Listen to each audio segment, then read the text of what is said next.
when you're relatively new to sailing, you tend to think about things every single stage of the way, every step, and you do it 3, 4, 5, 6 times.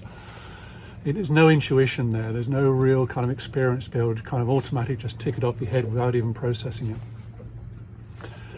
And one thing that's occurred to me is the fact that when you tie up alongside a pontoon,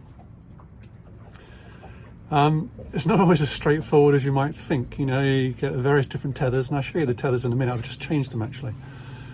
But tomorrow, it looks like the conditions are good to get to Cross Line Bay to Brixham. So what's that? 44. No, it's okay. There's nothing wrong with your mic or anything, or your speaker. I had to shut him up.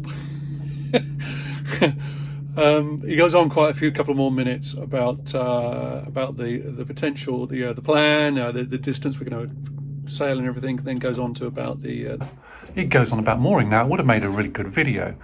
But something else went seriously wrong, which kind of dropped down the priority list a little bit. I got out of the berth and I motored around the marina, got outside the marina. It was about 100, 150 meters out of the marina, and then this happened.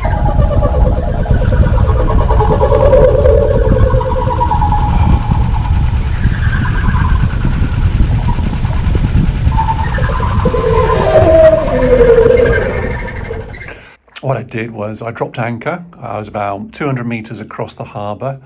And it's a huge harbour, remember, it's 1,300 acres. It takes me about 15 minutes to motor across. So I was about 200 meters across the harbour, dropped the anchor, turned the engine off, and radioed back to the marina based on the fact the engine was kaput because of all the big, thick blue smoke.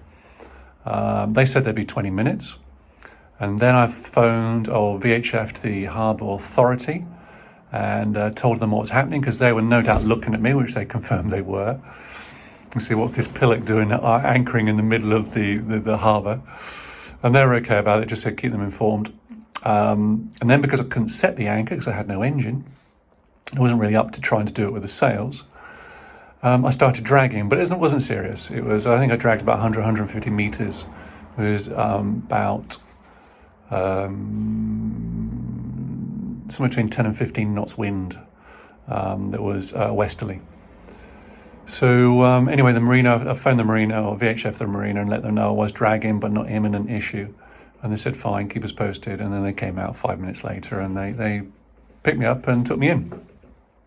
And took me to the mooring, to the visitor's berth, where I'm still at. And that was it, head in hands and thinking, oh, God, what the hell is going on? And so I started making inquiries. You know, I was still looking at the engine. I just didn't even want to try and work out the issue. I thought I'd buggered it completely. So I went to the marina and spoke to Boat Care, got the engineer out the next day. And they took a look at it and said, yeah, there's clearly a water supply issue, overheating. So I had the recordings you just heard, so I played him that, and he confirmed that was metal on metal. And I was thinking bores, pistons, rings, the whole works. But he didn't really want to do any work on the engine, and they're lovely people there, but they had their criteria. So I found another guy who was really good. He came out and he had a look at it. Now, I'd already started stripping the boat down. I got it down, the engine down. I got it down to the barrels, as you can see in the picture.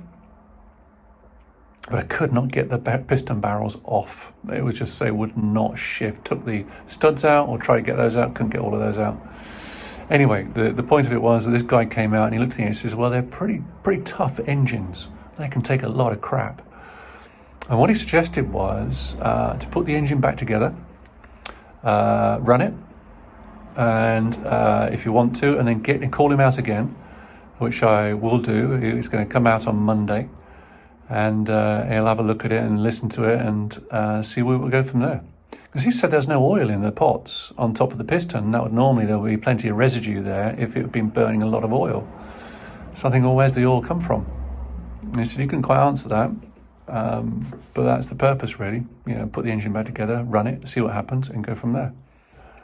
And as I'm speaking to you now, that's pretty much where all the parts have arrived. The gaskets, I've ordered 7 gaskets. That's 2 tappet cover gaskets, 2 head gaskets, 2 manifold gaskets, and a third smaller manifold gasket. £360 for 7 gaskets. Oh yeah, and a litre of gearbox oil. Unbelievable. Boating's expensive. So as I speak to you now, that's where I'm at.